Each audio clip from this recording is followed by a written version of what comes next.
समतल दर्पण पर कोई प्रकाश किरण लंबवत पड़ रही हो तो क्या हो? देखिए यहाँ पे हम आपको दिखा रहे हैं EB क्या है, एक समतल दर्पण है। ये EB जो है वो क्या है, आपका समतल दर्पण है। और MN जो है एक कोई प्रकाश किरण है जो कि लंबवत कर रही है एबी पे। यहाँ आप देख रहे हैं कि ये एंगल जो है, ये कोण जो है 90 डिग्री मतलब समकोण बन रहा है।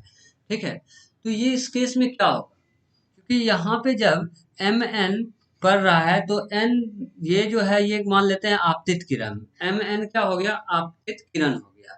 तो यहाँ पे आपतन कोण की अगर हम बात करें तो आपतन कोण कितना हो रहा है, आपतन कोण 0 डिग्री हो रहा है। आपतन कोण कितना हो रहा है, 0 डिग्री हो रहा है, क्योंकि नॉर्मल और अभिलंब और आपतित किरण जो है एक ही रेखा है। ठीक है, जब एक ही रेखा है, एक ही, तो एंगल क्या हो जाएगा, वो कोण कितना हो जाएगा, 0 डिग्री हो जाएगा। चलिए, प्रकाश की किरण, प्रकाश की किरण दर्पण पर लंबवत आपतित हो रही है, हो रही है। अतः आपतन कोण जो होगा वो क्या होगा, 0 होगा। अतः आपतन कोण आई, एंगल आई बराबर कितना, 0। अब हम जानते हैं प्रकाश के परावर्तन के दो नियम, एक आपतित किरण, परावर्तित किरण और अभिलंब तीनों एक ही समतल में हो, और दूसरा नियम है कि आपतन कोण परावर्तन कोण के बराबर होता है। तो हम लिखेंगे चूंकि आपतन कोण, या फिर डायरेक्ट आपतन कोण को हम लोग दिखाते किससे हैं, एंगल आई। तो हम प्रकाश के परावर्तन के नियम से, परावर्तन के नियम से हम लोग क्या कहेंगे, एंगल आई बराबर एंगल आर। कहने का मतलब आपतित किरण बराबर बराबर परावर्तित किरण। तो परावर्तित किरण यहाँ परावर्तन कोण जो होगा, अतः इसीलिए परावर्तन कोण कितना हो जाएगा, परावर्तन कोण एंगल आर बराबर 0 डिग्री, चूंकि आपतन कोण क्या है, 0 डिग्री। तो आपतन कोण और परावर्तन कोण क्या मिला हमको, दोनों 0 डिग्री हुआ। तो हम क्या कहेंगे कि जिस रेखा से आपतित किरण जा रही है, वापस उसी पथ पर परावर्तित किरण वापस लौट जाएगी। तो हम लोग क्या कहेंगे, समतल दर्पण पर लंबवत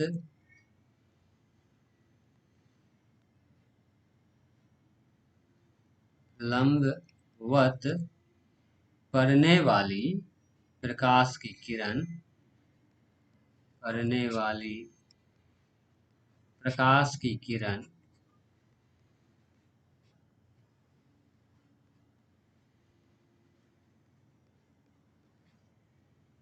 परावर्तन के बाद,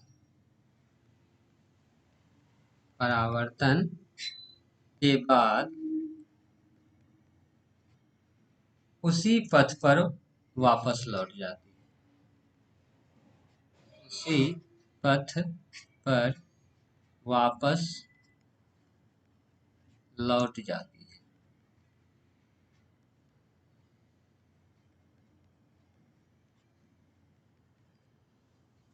ठीक है, अब हम लोग पढ़ते हैं प्रतिबिंब, मतलब इमेज का बनना। प्रतिबिंब किसे कहते हैं, कोई भी वस्तु जो है उसका प्रतिबिंब बनता है, नहीं? तो प्रतिबिंब क्या होता है, प्रतिबिंब देखिए, जब किसी भी वस्तु को कोई प्रकाश स्रोत के नजदीक रखते हैं तो इसका एक प्रतिबिंब बनता है, इमेज दिखाई पड़ता है, और उसका पोजीशन जगह जगह पे चेंज होता है। मान लेते हैं प्रकाश स्रोत हम कुछ दूरी पे रखें तो हमारा प्रतिबिंब थोड़ा हो सकता है बड़ा बने, फिर प्रकाश स्रोत को जैसे जैसे हम पोजीशन चेंज करेंगे, प्रतिबिंब के आकार और आकृति में भी परिवर्तन होगा। तो चलिए प्रतिबिंब को आप समझते हैं। किसी बिंदु स्रोत से किसी बिंदु स्रोत से आती प्रकाश की किरणें दर्पण से परावर्तन के बाद दर्पण से परावर्तन के बाद जिस बिंदु पर मिलती है जिस बिंदु पर मिलती है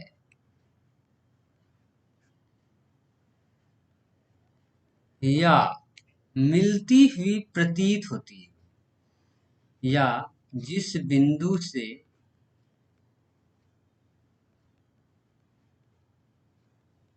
आती हुई प्रतीत होती है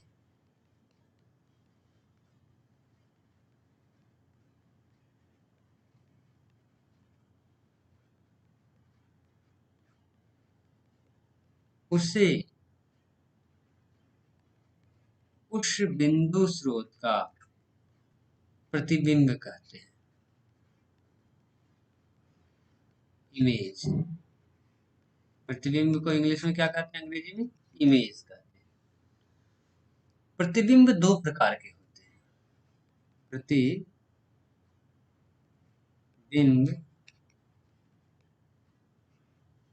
दो प्रकार के होते हैं।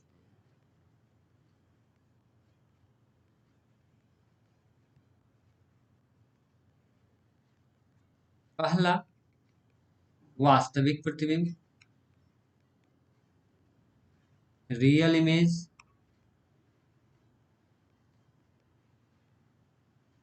एंड दूसरा आभासी या काल्पनिक प्रतिबिंब। आभासी या काल्पनिक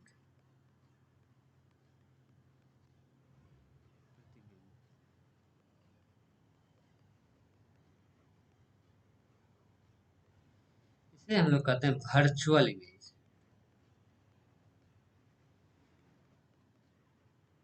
सबसे पहले वास्तविक प्रतिबिंब।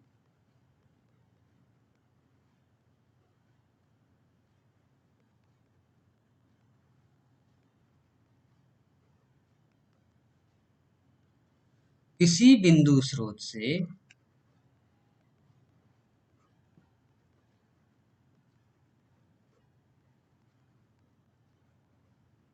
किसी बिंदु स्रोत से आती प्रकाश की किरणें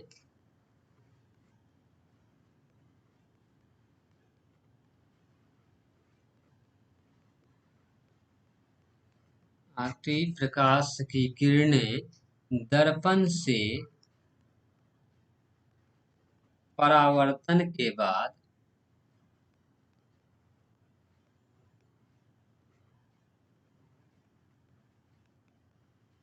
जिस बिंदु पर जिस बिंदु पर वास्तव में मिलती है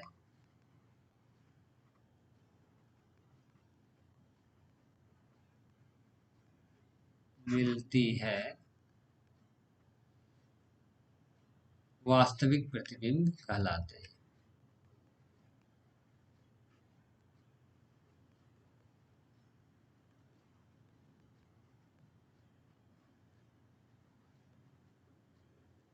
कहलाते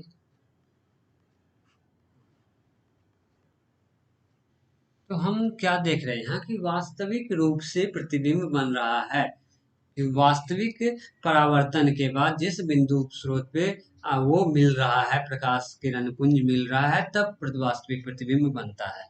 तो हम वास्तविक प्रतिबिंब के लिए क्या कहेंगे? वास्तविक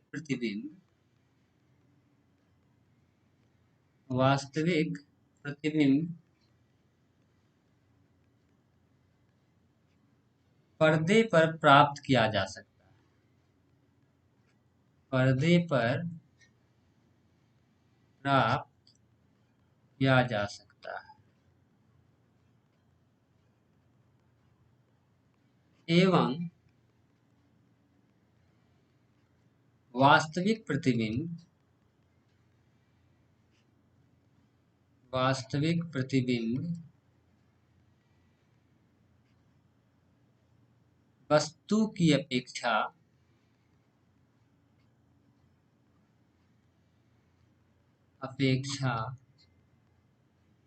हमेशा उल्टा होता है,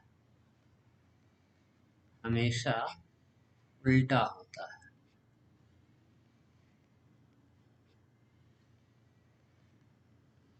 अब काल्पनिक प्रतिबिंब या आभासी प्रतिबिंब।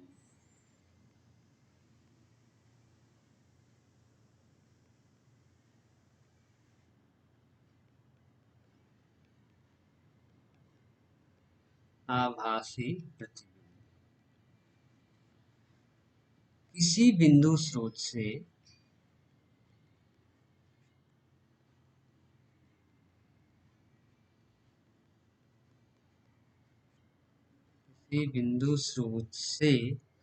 आती प्रकाश की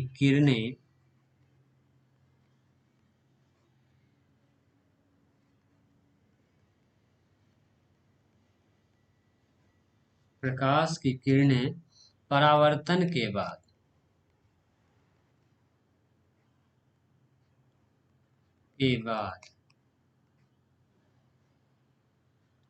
जिस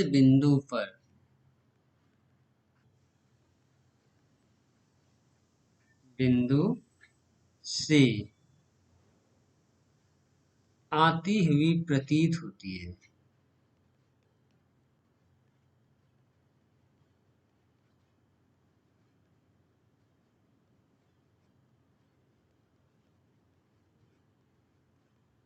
है, उसे उस बिंदु स्रोत का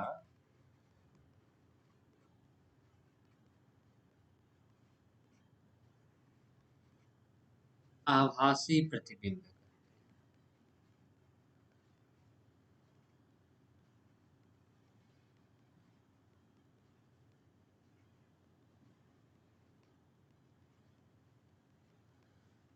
आभासी प्रतिबिंब को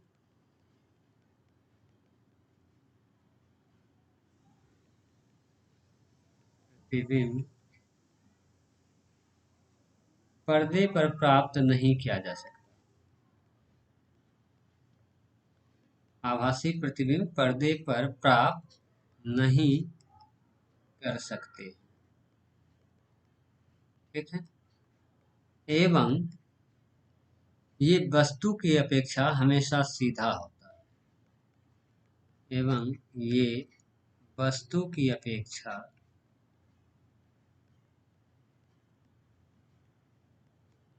हमेशा सीधा होता है।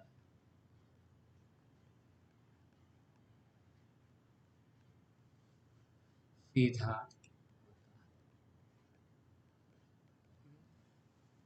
अब हम लोग पढ़ेंगे समतल दर्पण द्वारा प्रतिबिंब कैसे बनता है। उसमें हमारा क्लियर होगा वास्तविक प्रतिबिंब आभासी प्रतिबिंब के बारे में और ज्यादा क्लियरिटी आएगी। समतल दर्पण द्वारा प्रतिबिंब कैसे बन रहा है। एक हमने कोई वस्तु रख लिया, वस्तु क्या है तो OM है।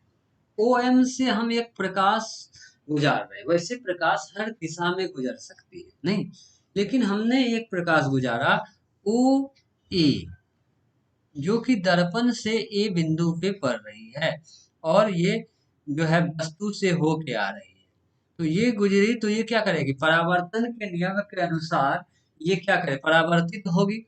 तो ये नॉर्मल यहाँ पे कर देते हैं, मान लेते हैं ये एंगल आई कुछ बना रहा है तो उतना ही एंगल पे ये क्या हो जाएगा, परावर्तित हो जाएगा। अब इस परावर्तित किरण को जब हम लोग पीछे की ओर आभासी काल्पनिक रूप में देखते हैं तो हमें ये दिखता है कि ये इस पोजीशन पे, इस पॉइंट पे, पी पॉइंट पे मिलता हुआ प्रतीत होता है। तो MP जो है ये क्या हुआ, आभासी प्रतिबिंब हुआ किसका, समतल दर्पण द्वारा जो प्रतिबिंब बना। तो हम लोग यहाँ क्या देख रहे हैं, समतल दर्पण द्वारा जो प्रतिबिंब बन रहा है वो आभासी बनता है। समतल दर्पण द्वारा बना प्रतिबिंब आभासी होता है।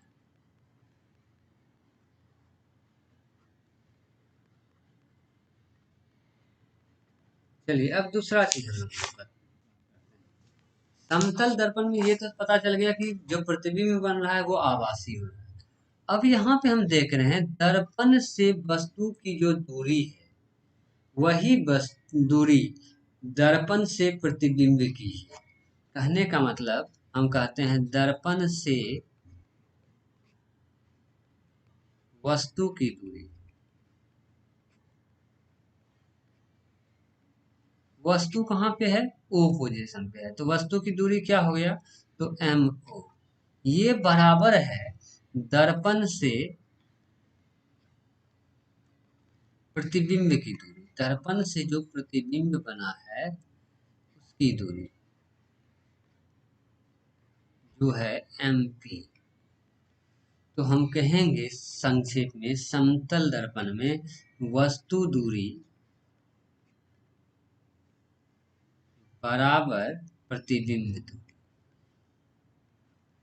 मतलब जितना बड़ा वस्तु होगा उतना ही बड़ा उसका क्या बनेगा, प्रतिबिंब बना होगा, बनेगा। हम लोग देखते हैं, हम अपना जो मुखड़ा देखते हैं आईना में, हम अपने फेस को जो आईना में देखते हैं, चेहरा को, तो हमें दिखता है कि जितना बड़ा मेरा चेहरा है वो उतना ही बड़ा दिखता है। हम क्या कहेंगे, अतः कह सकते हैं अतः कोई वस्तु, कोई वस्तु समतल दर्पण से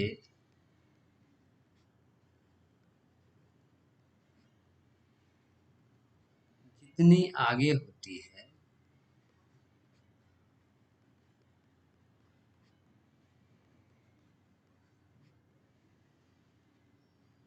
उसका प्रतिबिंब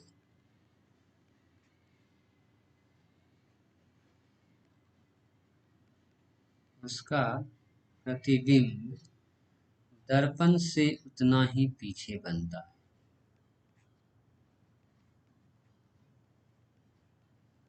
दर्पण से उतना ही पीछे बनता है।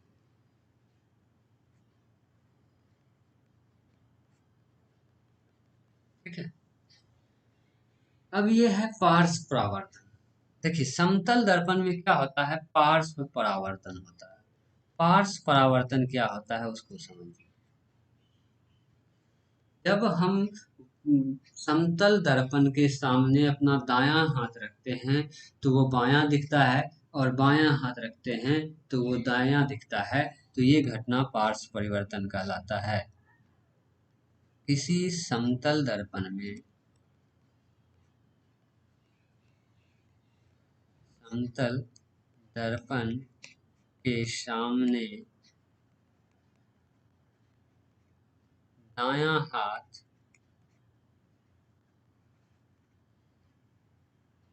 दायां हाथ रखने पर वो बायां महसूस होता है, बायां दिखता है, एवं बायां हाथ दायां दिखता है।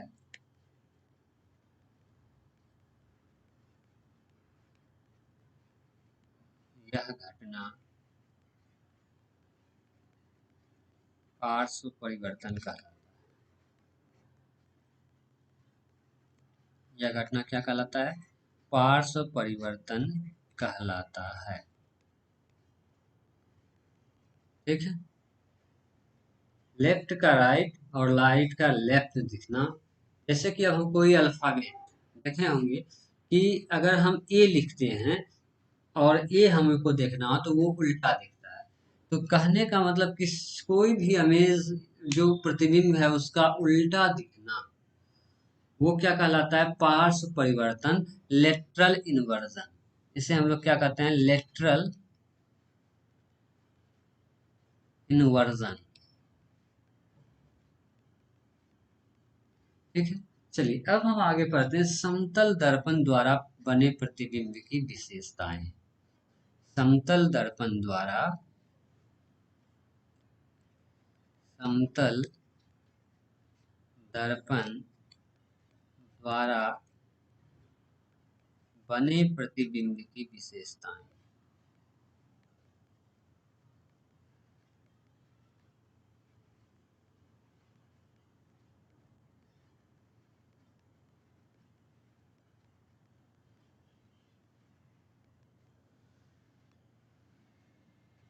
पहला, प्रतिबिंब दर्पण के पीछे बनता है। प्रतिबिंब दर्पण के पीछे बनता है।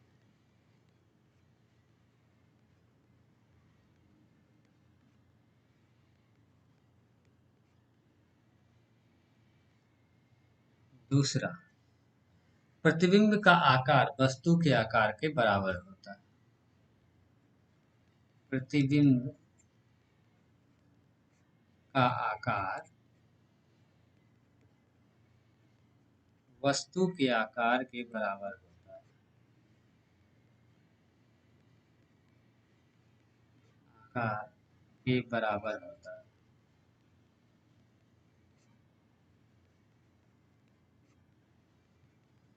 तीसरा, प्रतिबिंब वस्तु की अपेक्षा सीधा बनता है। प्रतिबिंब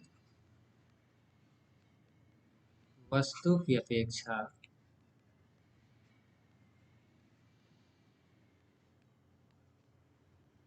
सीधा बनता है।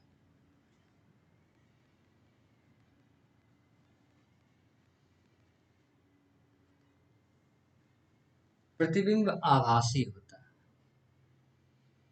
प्रतिबिंब आभासी बनता है।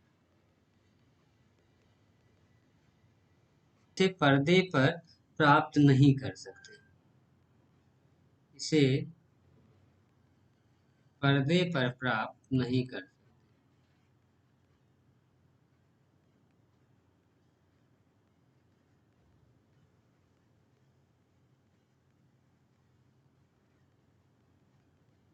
और प्रतिबिंब दर्पण से उतना ही पीछे बनता है जितना हम दूरी पे हम वस्तु रखते हैं। प्रतिबिंब दर्पण से उतना ही पीछे बनता है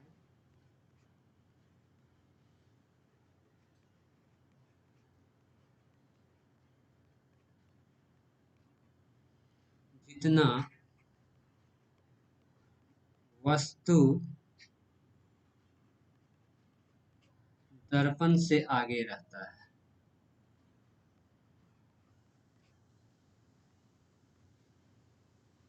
के सामने रहता है। तो ये था समतल दर्पण द्वारा बना। अब दर्पण, अब ये समझिए दर्पण सिर्फ समतल ही नहीं होता है, वक्र भी होता है। जैसे चम्मच आप देखते हैं, तो इस तरह के दर्पण को हम लोग कहते हैं गोली दर्पण, जिसको हम लोग अगले क्लास में पढ़ने वाले हैं। तो आप इसको अच्छा से कर लीजिएगा।